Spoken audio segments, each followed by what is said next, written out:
The trials of Oscar Wilde may be presumed to have taken place during the interval.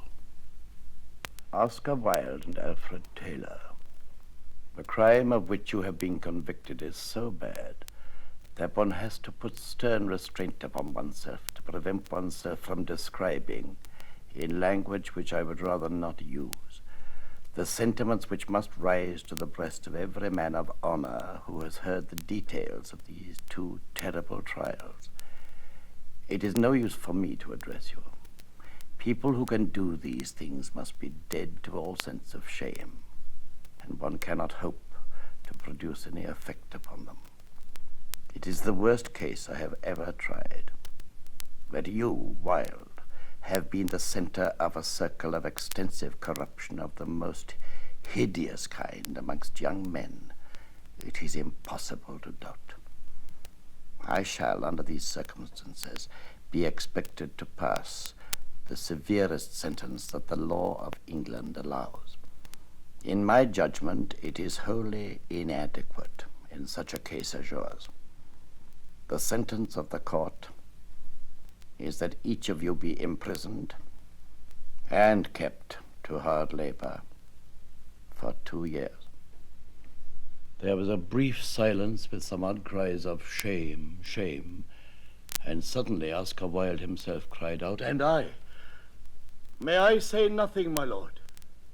Mr. Justice Wills, in reply, flapped an impatient hand at the warders who hurried the two prisoners, the poet and the pimp, out of sight.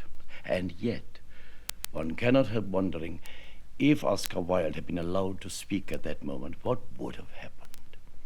The indescribable mental anguish he endured at this period was bound, of course, to find some expression sooner or later, and it did, as we know, in a long letter he wrote from his prison cell to his friend Lord Alfred Douglas, who had neither written to him or visited him once for nearly 2 long and bitter years. Wilde's letter to Lord Alfred Douglas is now known to the world as De Profundis. Her Majesty's Prison, Reading. Dear Bosie, after long and fruitless waiting, I have determined to write to you myself, as much for your sake as for mine, as I would not like to think that I had passed through 2 long years of imprisonment without ever having received a single line from you, or any word or any message even, except such as gave me pain. Our ill-fated and most lamentable friendship has ended in ruin and public infamy for me, and yet the memory of our ancient affection is often with me, and the thought that bitterness and loathing and contempt should forever take the place in my heart that was once held by love is very sad to me. I have no doubt, Bosie, that in this letter that I must write of your life and of mine, there may be much that will wound your vanity to the quick. If it proves so, read this letter over and over until it kills your vanity. The real fool, such as the gods mock or mar, is he who does not know himself. I was such a one too long. You have been such a one too long. Be so no more. Do not be afraid. The supreme vice is shallowness. Whatever is realized is right. I will begin by telling you that I blame myself terribly. Yes, as I sit here in this dark cell in convict clothes, a disgraced and ruined man, I blame myself. I blame myself for having allowed an unintellectual friendship, a friendship whose primary aim was not the creation or the contemplation of beautiful things, entirely to dominate my life. From the very beginning, there was too wide a gap between you and me. Of the appalling result of my friendship with you, I do not speak at present. I am thinking now only of its quality while it lasted. It was intellectually degrading to me. Those incessant scenes, which seemed almost physically necessary to you, and during which your mind and body grew distorted, and you became a thing as terrible to look at as to listen to. That dreadful mania you inherit from your father, the mania for writing revolting and loathsome letters, your entire lack of control over your emotions. These were the origin and cause of my fatal yielding to you in your increasing daily demands. You wore me out. The letter I received from you on the morning of the day that I allowed you to take me down to the police station to apply for that ridiculous warrant for your father's arrest was one of the worst you ever wrote, and for the most shameful reason. You and your father! Oh, between you both, I admit I'd lost my head. My judgment forsook me. Terror took its place. I saw no possible escape, I may say frankly, from either of you. Blindly, I staggered as an ox to the shambles, and those of my friends who really desired my welfare implored me to retire abroad and not to face an impossible trial. You imputed mean motives to my friends for giving me this advice, and cowardice to me even for listening to them. You forced me to stay. You forced me to brazen it all out in the witness box, if possible, with absurd and silly perjuries and lies. Well, of course, at the end I was arrested. Of course I was. And your father became the hero of the hour. His place today is with the kind, pure-minded parents of Sunday school literature. Your place is with the infant Samuel, and in the lowest mire of Malbolge, I sit between Gilles de Rais and the Marquis de Sade. Oh, of course, I discern in all our relations not destiny merely, but doom. Doom, who walks always swiftly because she goes to the shedding of blood. I remember your sending me a very nice poem of the undergraduate school of verse for my approval, and I reply with a letter of fantastic literary conceits. I compare you to Hylas, to Hyacinth, to Jonquil, to Narcissus, to someone whom the great god of poetry favored and honored with his love. The letter was like a passage from one of Shakespeare's sonnets transposed to a minor key. Look at the history of that letter. It passes from you into the hands of a loathsome companion, from him to a gang of blackmailers. Copies of it are sent about London to my friends and to the manager of the theatre where my work is being performed. Every construction but the right one is put upon it. Society is thrilled with the absurd rumor that I have had to pay a huge sum of money for having written an infamous letter to you, and this forms the basis of your father's worst attack on me. I produced the original letter myself in court to show what it really is. It is denounced by your father's counsel as a loathsome and insidious attempt to corrupt innocence. Ultimately, it forms part of a criminal charge. The Crown takes it up. The judge sums up on it with little learning and much morality. I go to prison for it at last, and that is the result of writing you a charming letter. Some newspaper, the Pall Mall Gazette, I think it was, describing the dress rehearsal of one of my plays, spoke of you as following me about like my shadow. Well, the memory of our friendship is the shadow that walks with me here, that seems indeed never to leave me, that wakes me up at night to tell me the same story over and over again until its wearisome iteration makes all sleep abandon me until dawn. At dawn it begins all over again. It follows me out to the prison yard. It makes me talk to myself as I tramp round and round. Each detail that accompanied each dreadful moment I am forced to recall. There is nothing that happened in those 2 ill-starred years that I cannot recreate in that chamber of the brain that is set apart for grief and for despair. Every strained note of your voice, every twitch and gesture of your nervous hands, every bitter word, every poisonous phrase comes back to me, and I have to remember the street or river down which we passed, the wall or woodland that surrounded us, at what figure on the dial stood the hands of the clock, which way went the wings of the wind, the shape and color of the moon. You and I have known each other now for more than 4 years. Half of the time we have been together, the other half I have had to spend in prison as the result of my friendship with you. And how clearly I saw it all then, as I see it now, I need not tell you. But I said to myself, at all costs, I must keep love in my heart, because if I go into prison without love, what will become of my soul? And the letters that I wrote to you at that time from Holloway jail were my effort to keep love as the dominant note of my own nature. I could, had I chosen, have torn you to pieces with bitter reproaches. I could have rent you with maledictions. I could have held up a mirror to you and shown you such an image of yourself that you would never have recognized it as your own until you saw it, mimicking back your gestures of horror. And then you would have known whose shape it was, and then you would have hated it and hated yourself forever. Forever. And more than that, and worse than that, as you well know, the sins of another were being placed to my account. Had I so chosen, I could on either trial have saved myself at the expense of that other, oh, not from shame indeed, but certainly from imprisonment. Had I cared to show that the Crown witnesses, the three most important witnesses, had been most carefully coached by your father and by his solicitors, not in reticences merely, but in lying assertions, in the absolute transference, deliberate, plotted, and rehearsed, of the actions and the doings of that other unto me, I could have walked out of the court with my tongue in my cheek and my hands in my pockets, a free man. I did not choose to do that. I have never regretted my decision for one single moment, even in the most bitter periods of my imprisonment. But do you really think that you are worthy of the love that I was showing you then? Or that for one single moment I thought that you were worthy?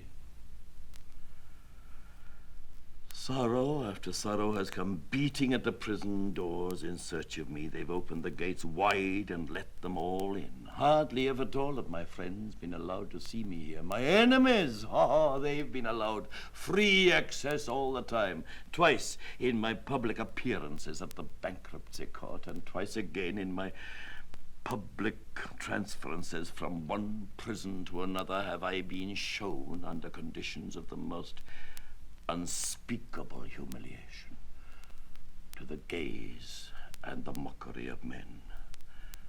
The messenger of death had brought me his tidings of my mother and gone his way, and hardly is that wound dulled, not healed by time, when violent and bitter and harsh letters come to me from my wife's solicitors. I am at once taunted and threatened with poverty. That I could bear. I could school myself now to endure worse things than poverty, but now my two children are taken away from me by legal procedure, and that any law could decide, or should take upon itself to decide, that I am a man unfit to be with my own children, is something quite horrible to me. And you know that everything about my tragedy has been hideous, mean, repellent, lacking in style. Our very dress makes us grotesque. We are the zanies of sorrow. We are clowns whose hearts are broken. We seem specially designed to appeal to the sense of humor. On the 13th of November, 1895, I was brought here to Reading from London. From 2 o'clock until 2:30 on that day, I had to stand on the center platform of Clapham Junction in convict dress and handcuffed for the world to look at. I had been taken out of the prison hospital ward without a moment's notice being given to me, and of all possible objects, I was the most grotesque. When the people saw me there, they laughed. Each train, as it came up, swelled the audience. Nothing could exceed their amusement. And that was, of course, before they knew who I was. As soon as they had been informed who I was, they laughed much more. For half an hour I stood there in the grey November rain, surrounded by a jeering mob. And for a year after that had been done to me, I wept. Every day at that same hour, and for precisely that same space of time. Now remember, this is not such a tragic thing as possibly it sounds to you, because to us who lie in prison, tears are a part of every day's experience. Indeed, a day in prison on which a man does not weep is a day on which his heart is hard, not a day on which his heart is happy. I remember, too, that as I was sitting in the dock on the occasion of my last trial, listening to Frank Lockwood's appalling denunciation of me, appalling, like something out of Tacitus, like a passage in Dante, like Savonarola's denunciation of the popes of Rome, and being sickened and crushed with horror at what I heard, and suddenly thought came to me. And I thought, how splendid it would be if I was saying all this about myself. Because I saw then at once that what is said about a man means nothing at all. The point is, who said it? Who? Man's very highest moment is, I have no doubt at all, when he kneels in the dust and beats his breast and tells all the sins of his life. And so with you. You would be much happier if you could let your mother know a little, at any rate, of your life from yourself. No, do not be afraid, no. Do not allow sentimentality to hinder you. Of course, I know that to one so modern as I am, enfant de mon siècle, merely to look at the world will be always lovely.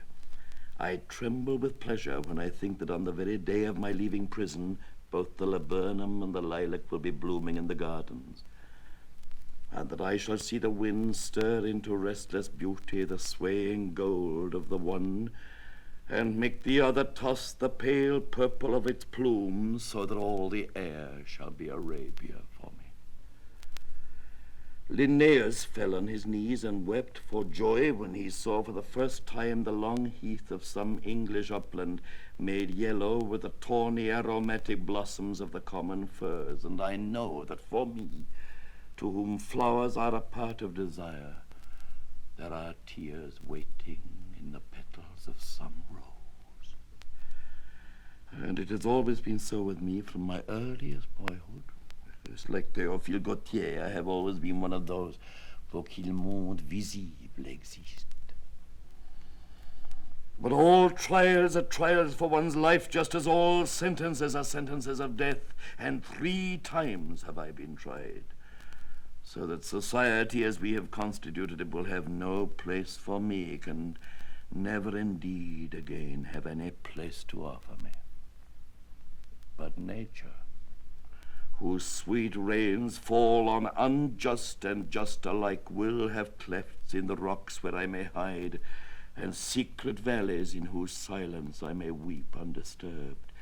She will hang the night with stars for me, that I may walk abroad in the darkness without stumbling, and send the wind over my footprints, that none may track me to my hurt.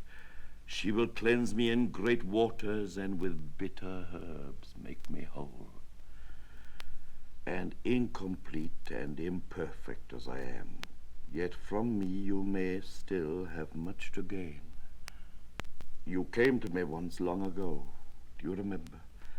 To learn the pleasure of art and the pleasure of life. Oh, well. Now it may be that I am chosen to teach you something much more wonderful. The meaning of sorrow and its beauty. Your affectionate friend, Oscar Wilde.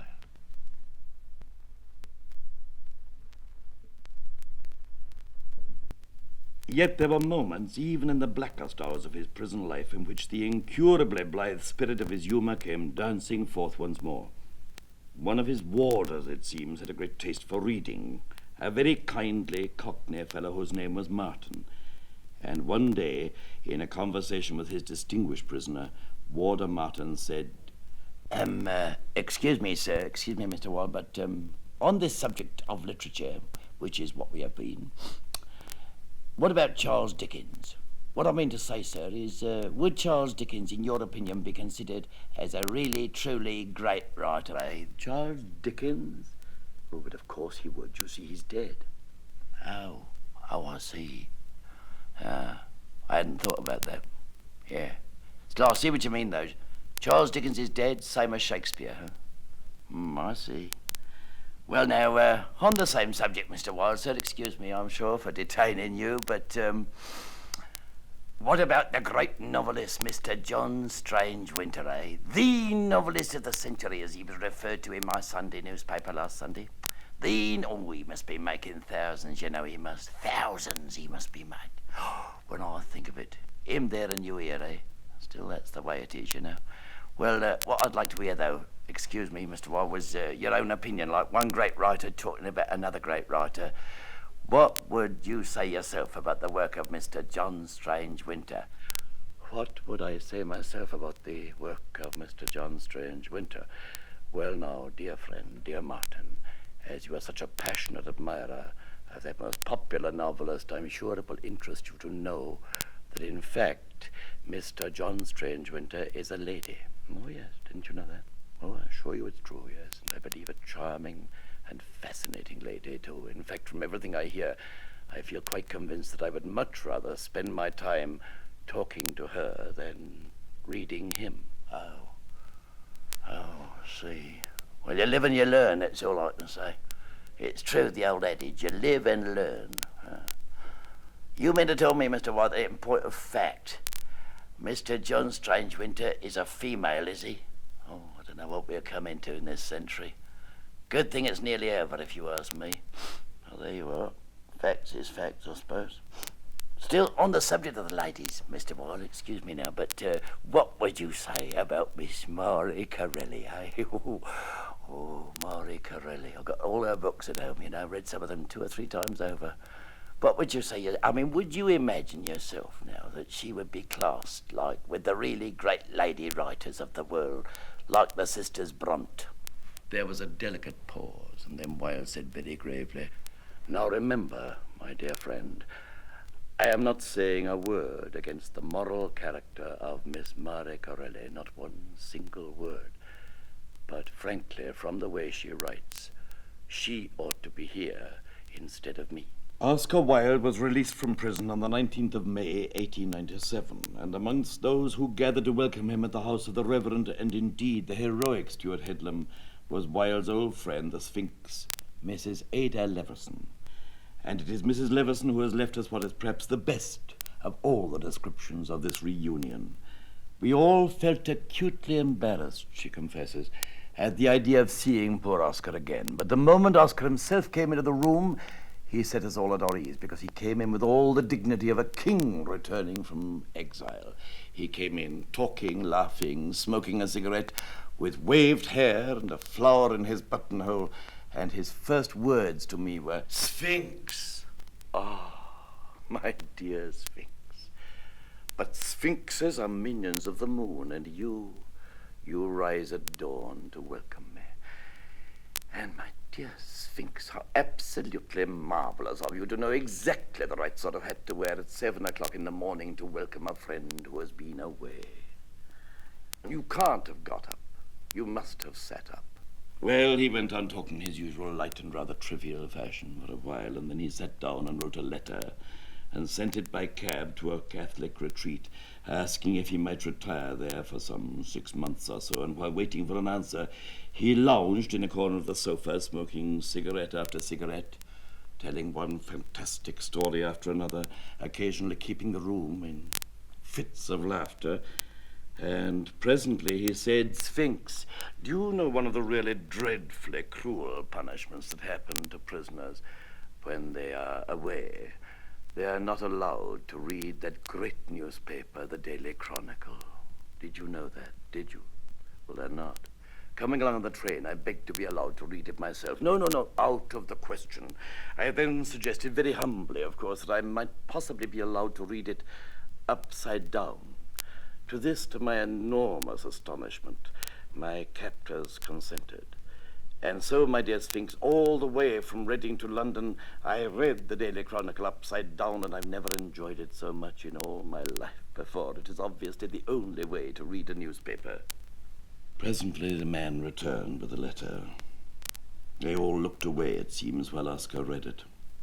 But the Catholic retreat replied that they could not possibly accept him on what they described as his impulse of the moment. The thing must be seriously thought over for at least a year. In fact, they refused him. And at this, Oscar, Mrs. Leveson tells us, broke down and sobbed bitterly. I learned later that he left for France that very afternoon with the faithful Robert Ross and with another good friend, Reginald Turner. He never set foot in England or indeed in his own Ireland again.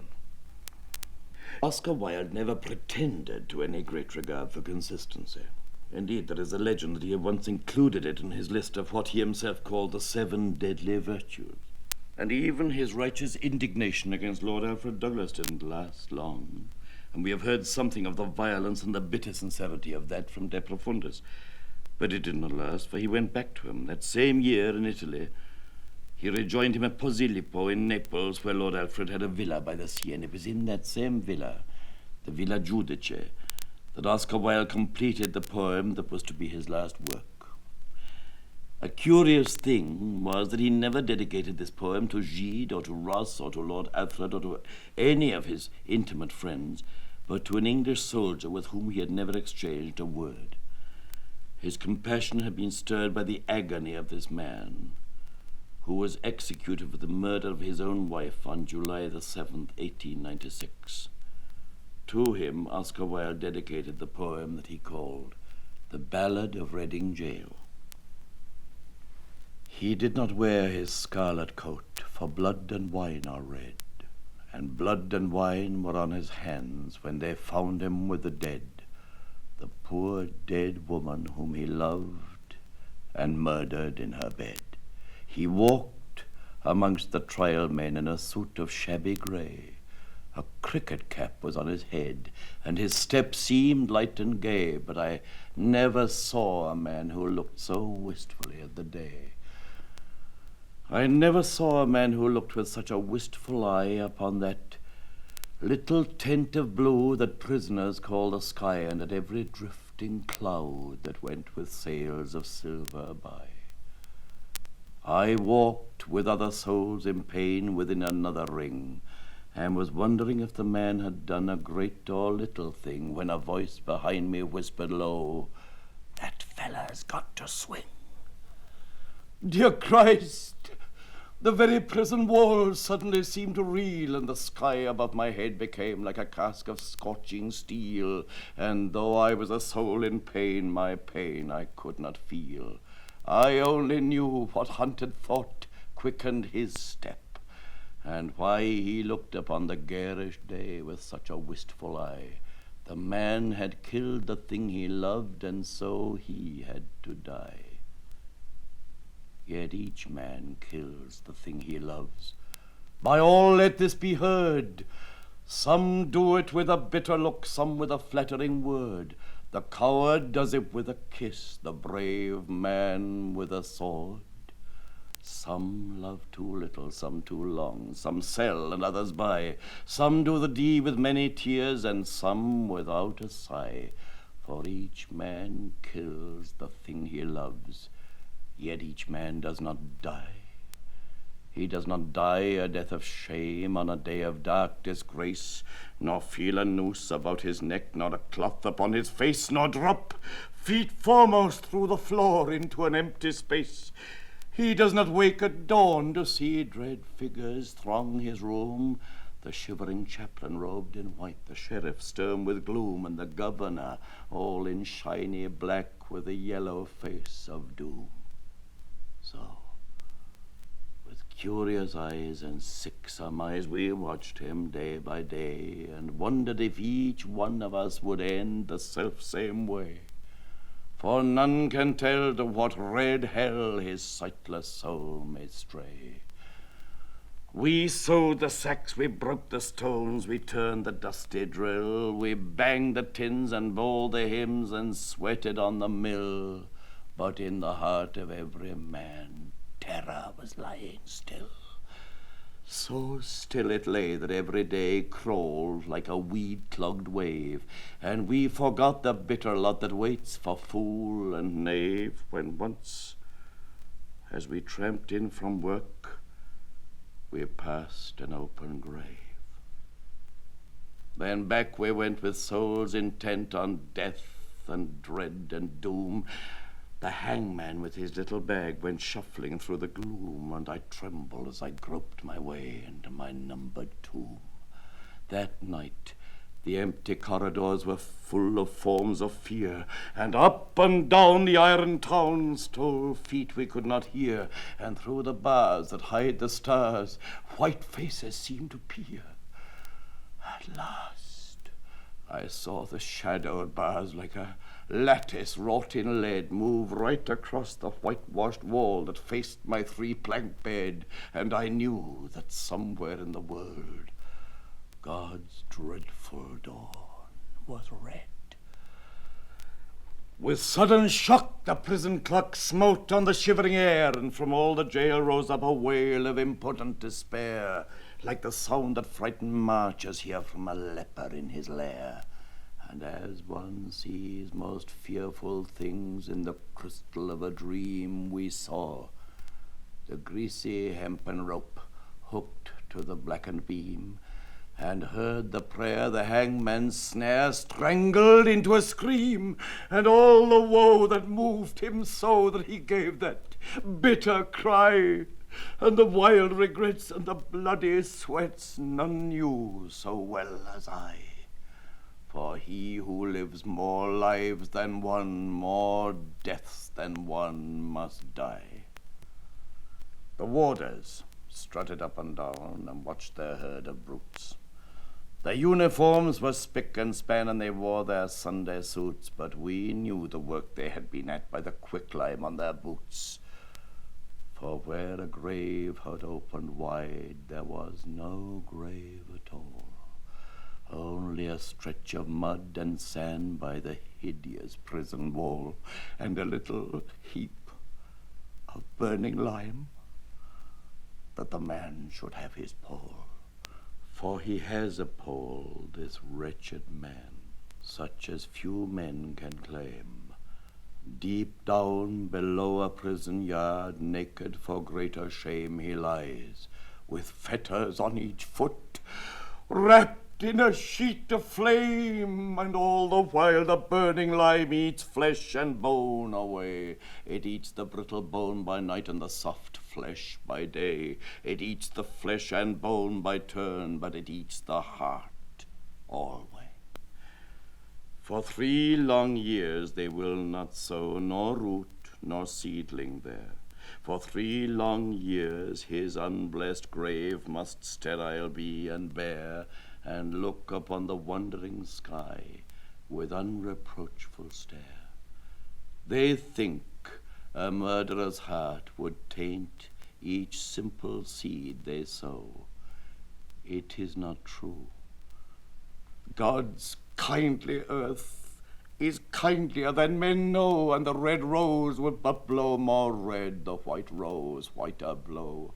Out of his mouth a red, red rose, out of his heart a white. For who shall say by what strange way Christ brings his will to light, when the barren staff the pilgrim bore bloomed in the great Pope's sight? They hanged him as a beast is hanged. They did not even toll a requiem that might have brought rest to his startled soul. But hurriedly they took him out and hid him in a hole. The chaplain would not kneel to pray by his dishonored grave, nor mark it with that blessed cross that Christ for sinners gave, because the man was one of those whom Christ came down to save. Ah, Happy they whose hearts can break, and peace and pardon win. How else may man make straight his plan, and cleanse his soul from sin? How else but through a broken heart may Lord Christ enter in? In Reading jail by Reading town there is a pit of shame, and in it lies a wretched man eaten by teeth of flame. In a burning, winding sheet he lies, and his grave has got no name. And there, till Christ call forth the dead, in silence let him lie. No need to waste the foolish tear, nor heave the windy sigh. The man had killed the thing he loved, and so he had to die. And all men kill the thing they love. By all let this be heard. Some do it with a bitter look, some with a flattering word. The coward does it with a kiss, the brave man with a sword. The reunion of Oscar Wilde and Lord Alfred Douglas did not endure. They parted again, and for a long time Wilde roved about in Europe, mostly in Italy, mostly alone, a derelict in the prime of his life. His wife, Constance, died suddenly at Genoa. When he heard the news of her illness, he was stricken with grief and with remorse, and he hastened to journey to her side, but he was too late even to say goodbye.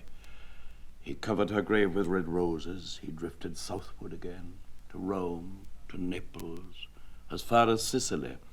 But Paris, of course, was to be the inevitable destination, the refuge for him. Paris, with her great beauty, her time-worn airs and graces, her often grim and invariably knowing smile, and her secret, infinite gift of compassion. He wrote no more. Like Socrates, he talked, not as wisely, but as well. And although his death was so much closer than he realized, he did live on for a few months in Paris, in a small hotel in the Rue des Beaux-Arts, a little hotel whose proprietors, Monsieur and Madame du Poirier, evinced for him such a touching, tender, poetical, and practical kindness and friendship. They were goodness to him itself, and I often think of how hardly people have used them, really, these good French people.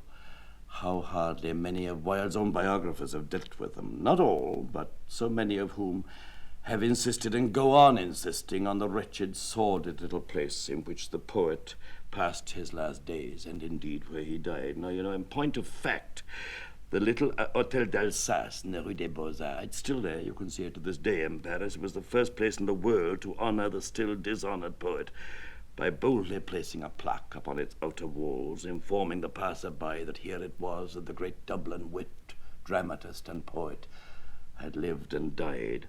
And in this little, unpretentious but by no means unattractive hotel, Wilde was established by his good Parisian friends in the two best rooms the house afforded. And he would have been, I think, quite happy there, but for one curious and trivial detail that barred all happiness from him as long as he was within those four walls, and that indeed was the wallpaper. The wallpaper, it seems, was tough. It was very tough indeed. It was designed with a curious insistence upon absolute ugliness, and carried out in three shades or tints: magenta and magenta and magenta. And every time poor Wilde looked at it, which had to be pretty often, you see, because he was there so much, he would give vent to his favorite slogan: "It's killing me, Robbie, it's killing me, it's killing me." Well, one day, in a fantastic and characteristic mood, partly humorous, partly sad, nostalgic, altogether resigned all of a sudden, as though he knew at that moment, and maybe indeed he did, that his days were numbered and that death was very near. For he looked at the wallpaper, the offensive wallpaper, for a long time, and then he said, "Yes, of course, one of us had to go." But I don't think it was really the wallpaper. In fact, I'm quite sure it was not the wallpaper that was killing him inch by inch, but something was, and I feel convinced that it was the memory of his marvelous and so tragically ruined life. Strange that I was not told that the brain could hold in a tiny ivory cell God's heaven and hell. Was it prophetic, the last verse of that very youthful love poem he had written for Lily Langtry? I still wonder, I suppose I'll always wonder, but how far away from him now she must seem. The exquisite, the glorious, the notorious Jersey Lily. She and all the radiant images of his youth. The golden sunflowers, the white lilies, the green carnations, all the absurdity and all the wit, all the triumph and all the tragedy, and now very little left but the tragedy. This solitary man, dying in poverty and want and loneliness at the age of 46. He was only 46 when he died. But in spite of ill health and heavy drinking, the cloud green absinthe, of course, was a part of his undoing. His imagination burned as brightly as ever. For the sake of his conversation alone, he remained the greatest companion in the world. The talk flowed from him, and the magic. Bernard Shaw, who understood all things but the heart, possibly because any fluttering deviation from its healthy, regular ticking terrified him, describes Wilde's last years as unproductive. Yet, as Hesketh Pearson has pointed out, nobody blames Socrates for talking instead of writing, and Mr. Pearson goes on to remind us that Wilde really earned his living every time he opened his mouth. The poet's last days, like that little story, was strange and sad enough. Physically, he suffered very greatly, sometimes thrusting his hand into his mouth to prevent himself from crying aloud with the pain. It is a source of profound comfort to many people to remember that towards the end, the faithful friend Robert Ross called in a priest who baptized and received the Protestant-born Irishman Oscar Wilde into the Catholic Church and finally gave him extreme unction. He died peacefully, and slowly, after his death, his name, which for so many years had remained silent or had been spoken only in shameful or bawdy whispers, began through the gradual reappearance of his books, his poems, his very brilliant essays, his comedies, his fairy tales for children, to sound once more like a bell in the world of art and letters. And to the very end he retained not a little but a great deal of all the old incorrigible willfulness and gaiety of his temperament. Indeed, on the morning before the day he died, he looked up at Robert Ross with a sudden gleam in his eyes, and he whispered, Robbie, when the last trumpet sounds, and you and I are couched in our purple and porphyry tombs, I shall lean towards you and I shall whisper, shh, the last trumpet. But Robbie, I shall add, Robbie, dear boy, let us pretend we do not hear it.